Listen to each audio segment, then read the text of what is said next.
مجلس برسی برائے سال ثواب مرحومہ پروین بیگم بنت رضا حسین مرحوم سوگواروں کی جانب سے برپا ہو رہی ہے۔ آج کی اس مجلس میں سوزخانی کے فرائض انجام دیں گے عالی جناب شہنشاہ حسین سونوی صاحب، اور اس مجلس میں پیشخانی کے فرائض انجام دیں گے عالی جناب عابد سونوی صاحب، عالی جناب ڈاکٹر قمر عابدی صاحب۔ مجلس کو خطاب فرمائیں گے ذاکر اہل بیت عالی جناب عرفان حیدر زیدی صاحب قبلہ۔ وقت مجلس ہو چکا ہے، میں چند اشعار سے آج کے اس مجلس کے سوزخان عالی جناب شہنشاہ حسین سونوی صاحب کا استقبال کر رہا ہوں کہ میرا حسین باغ نبوت کا پھول ہے، میرا حسین باغ نبوت کا پھول ہے، حیدر کی اس میں جان ہے، خون بطول ہے، اور کتنی عظیم ذات ہے مولا حسین کی، جس کے لیے رسول کے سجدوں میں طول ہے۔ دنیا میں اور کون ہے شبیر کے سوا ایسا سوار جس کی سواری رسول ہے، ایسا سوار جس کی سواری رسول ہے۔ انہی مصروں کے سائے میں آج کی اس مجلس کے سوزخان عالی جناب شہنشاہ حسین سونوی صاحب سے گزارش گزار ہوں کہ وہ مجلس کا آغاز اپنے سوز و سلام و مرثیے سے کریں۔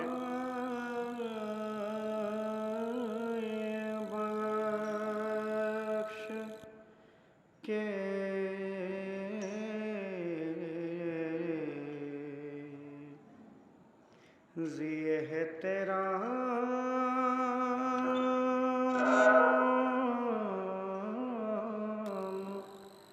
کر دیں گے سیاہ رات کو پر نور شام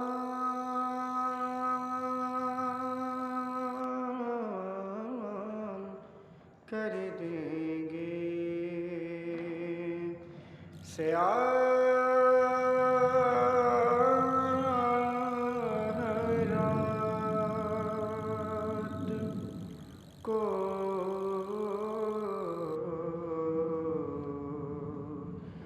پر نور شام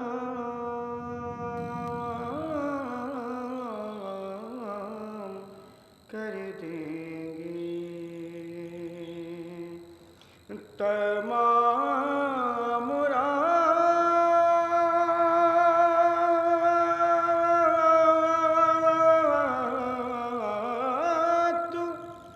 یہ کہتا تھا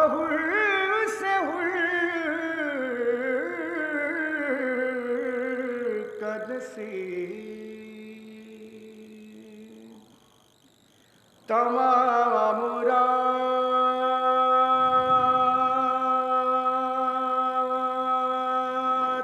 یہ کہتا تھا کا نصیب حسین تم کو علیہ السلام کر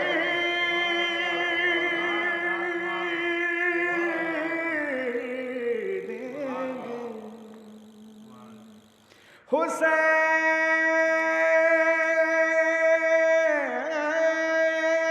حسین تم کو علیہ السلام کر دیں گے۔ خطا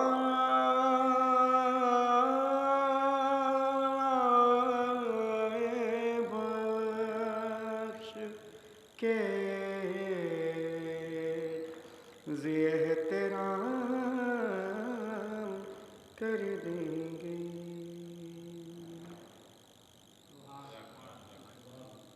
سلام. ایک نعرہ صلوات پڑھ دیں.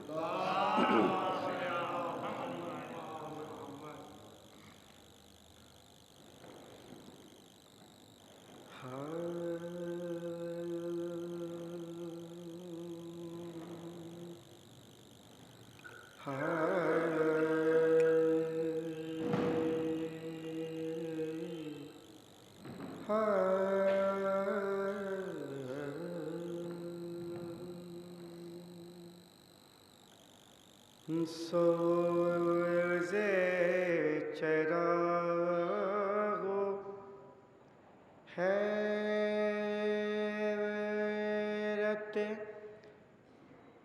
پروانہ چاہیے.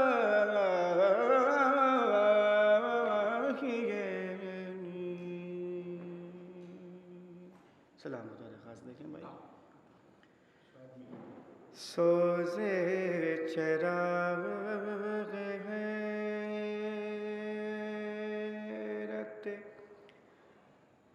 پروانہ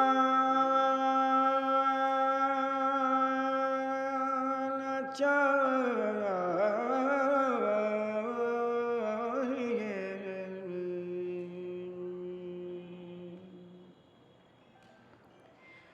بزم ازاں میں جان کی پروانہ چاہیے.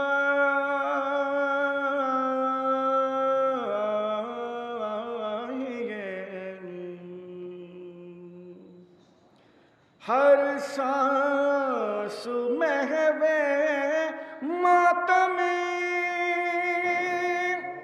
سرور ہو اس لیے.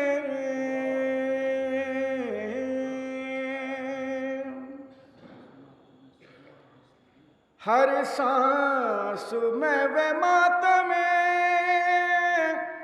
سرور ہو اس لیے.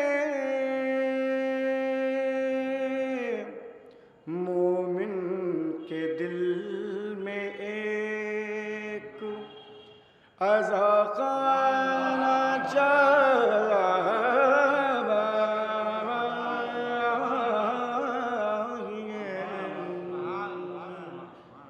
مومن کے دل میں ایک عزاخانہ چاہیے.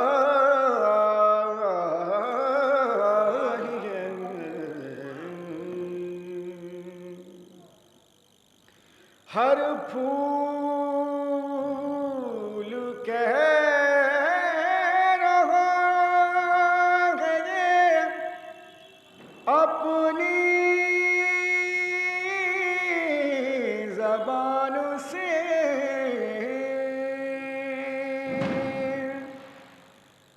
بانوں کے سامنے ہمیں ہنسنا نہ چاہیے.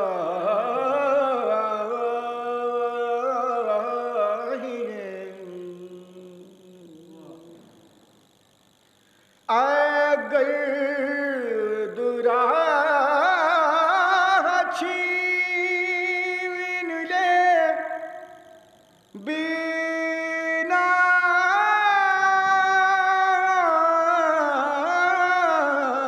یہ عدو.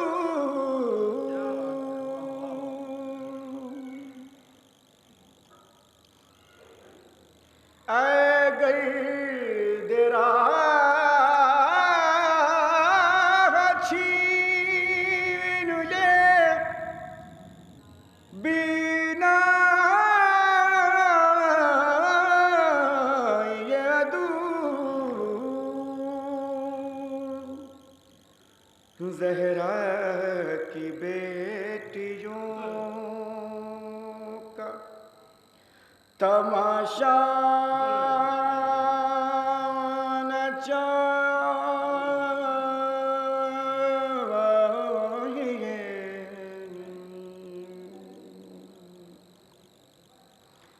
آب سبیل خاک شفا پیالہ غدیر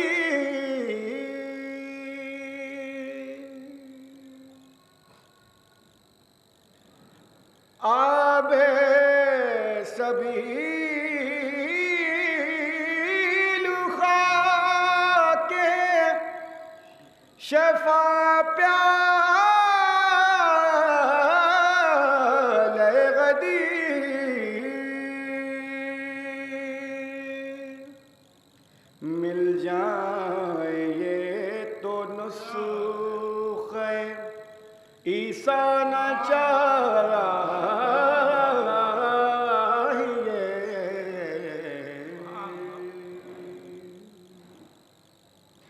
اور مجلس میں ذکر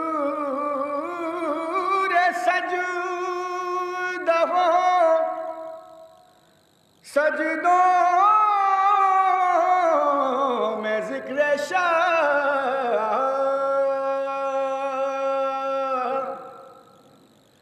مجلس میں ذکر سجدہ ہو سجدوں میں ذکر شاہ غافل کسی سے بھی ہمیں ہونا نہ چاہیے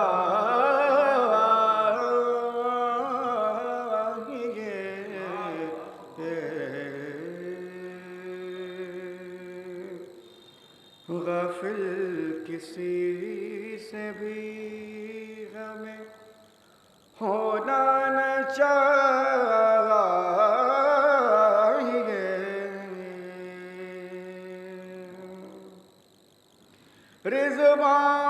رضوان دیکھ اشکوں سے دامن پہ ہے لکھا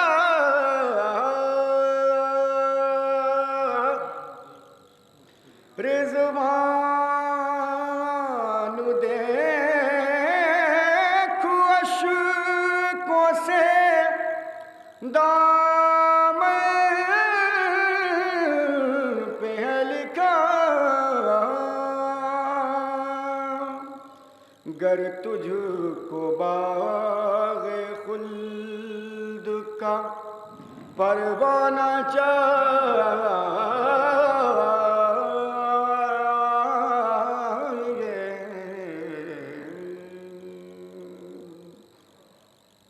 کیا نکلے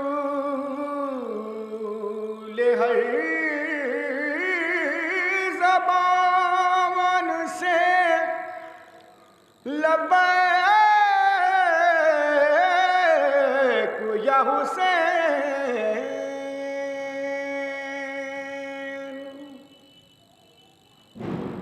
کیا نکلے ہر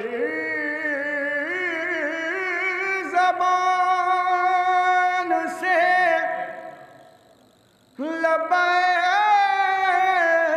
لبیک یا حسین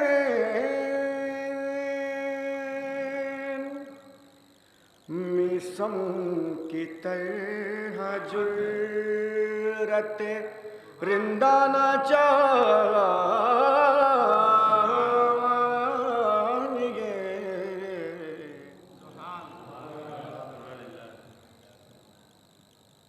مسائل علی سے چند اشعار دیکھیں ایک نعرہ صلوات پڑھ دیں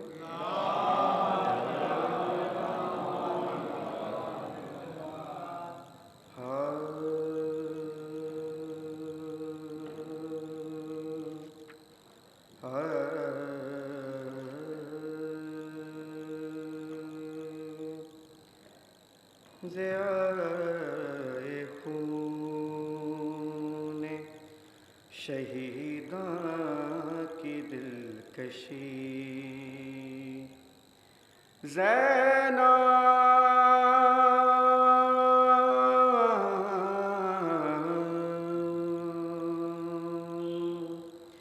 ضیائے خون شہیداں کی دلکشی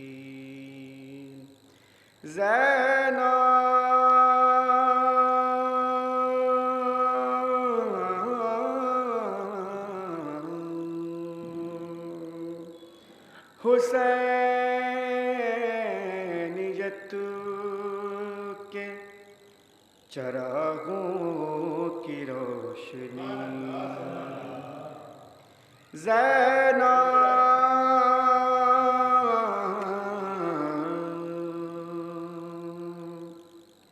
لہو میں ڈوبی ہوئی بیڑیاں مہری کی لہو میں ڈوبی ہوئی بیڑیاں مہری کی صفے میں تھام کے دل دیکھتی رہی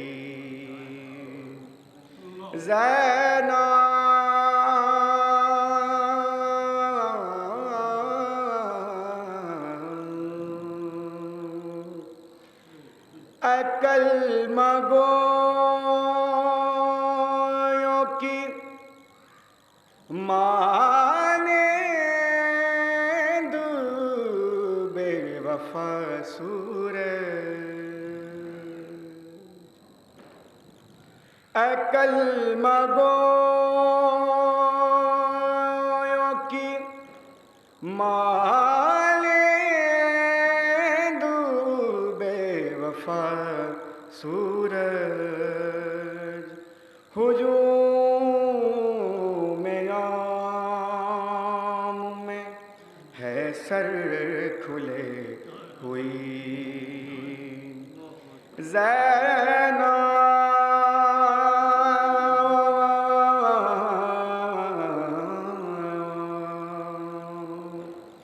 کیا برا ہمیں برتا وہ کلمہ گویوں نے کیا برا ہمیں برتا وہ کلمہ گویوں نے کہ جیسے تھی نا نواسی رسول کی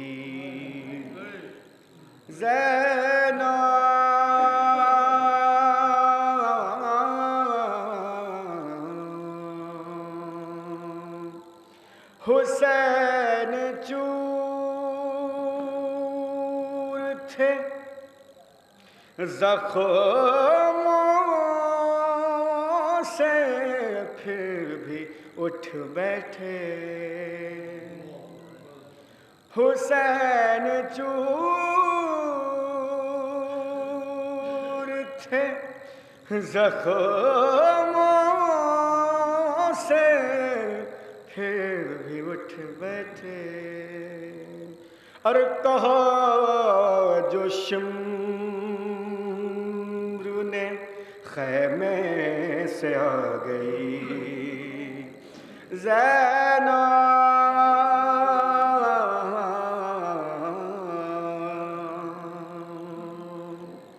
ارے حجاب میں بھی جہاں سے گزرنا مشکل تھا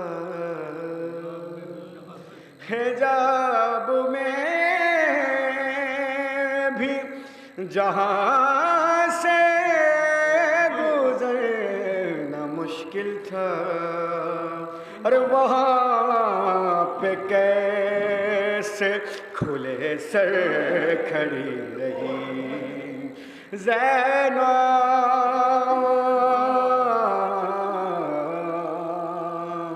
ارے کسی نے مارا جو پتھر تو چپ رہی، لیکن کسی نے مارا جو پتھر تو چپ رہی، لیکن کہا جو باغی کسی نے تو رو پڑی زینب،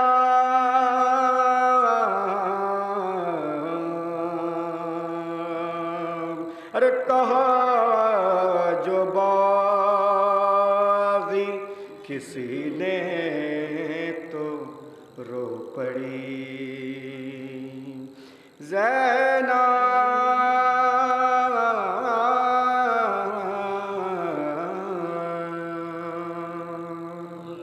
ضیائے خون شہیداں کی دلکشی زینب،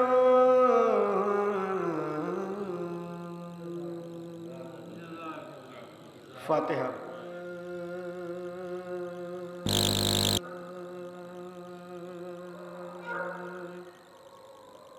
جب آئی شام کی بستی میں ننگے سے زینب، جب آئی شام کی بستی ننگے سر زینب، ہر اسیر و مضطر و بے تاب نوحہ گر زینب، ہر منہ اپنا بالوں سے ڈھانپے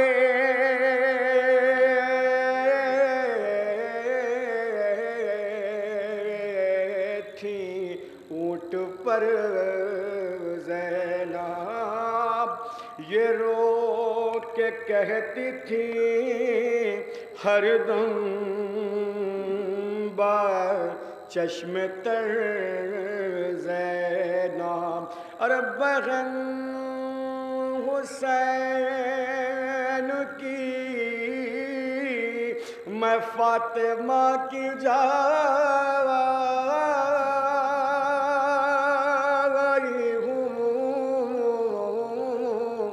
میں کربلا معلیٰ سے لٹ کے آئی ہوں، اجاڑ ماریا میں ہو گیا چمن میرا، ارے بچھڑ گیا ولی اکبر سا گل بدن میرا، ارے ہوا شہید ہر ایک شیر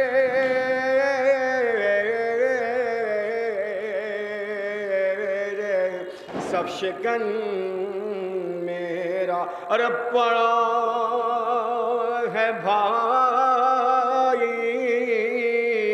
بیابان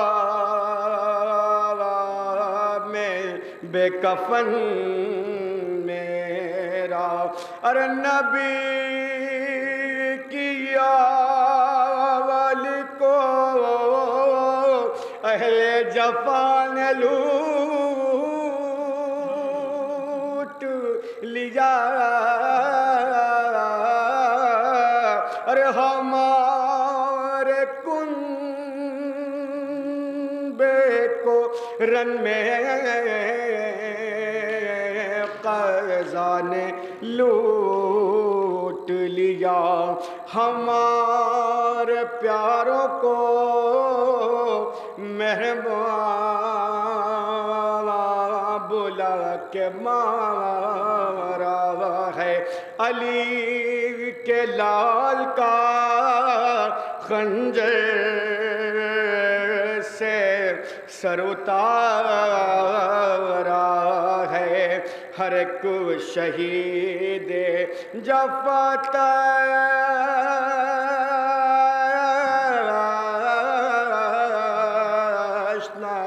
لب سدھارا ہے ہر ایک گل سا بدن رن میں پارا پارا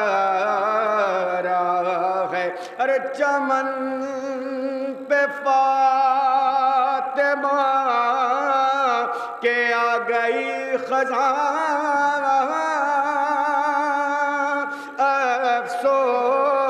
افسوس نشان مرتضوی کا مٹا نشان افسوس ارے ہماری تھی جو بذات تو جڑ گئی ہے ارے بہن حسین سے رن میں بچھڑ گئی ہے ہماری زیست کی صورت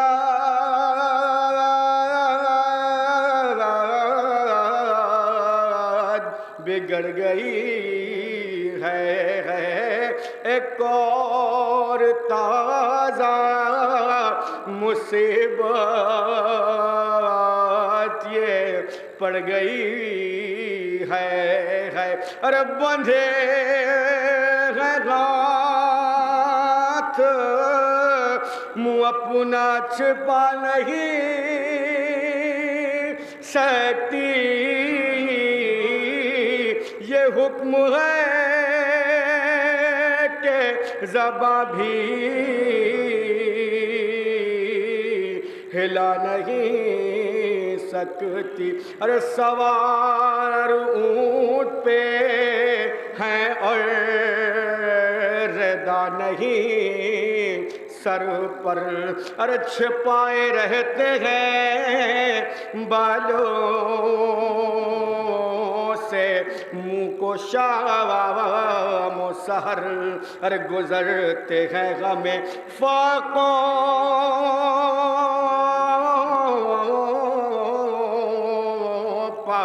فاقے اونٹوں پر یہ ذوف ہے کہ غشا جاتا ہے ہمیں اکثر جو چادریں بھی کوئی رحم کھا کے دیتا ہے تو شمر آ کے اسی وقت جو چادریں بھی کوئی رحم کھا کے دیتا ہے تو شمر آ کے اسی وقت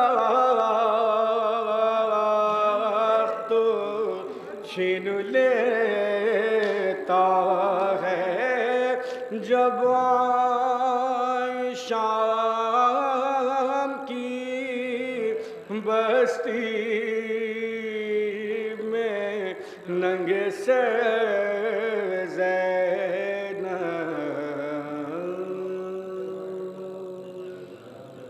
التماس دعا بھائی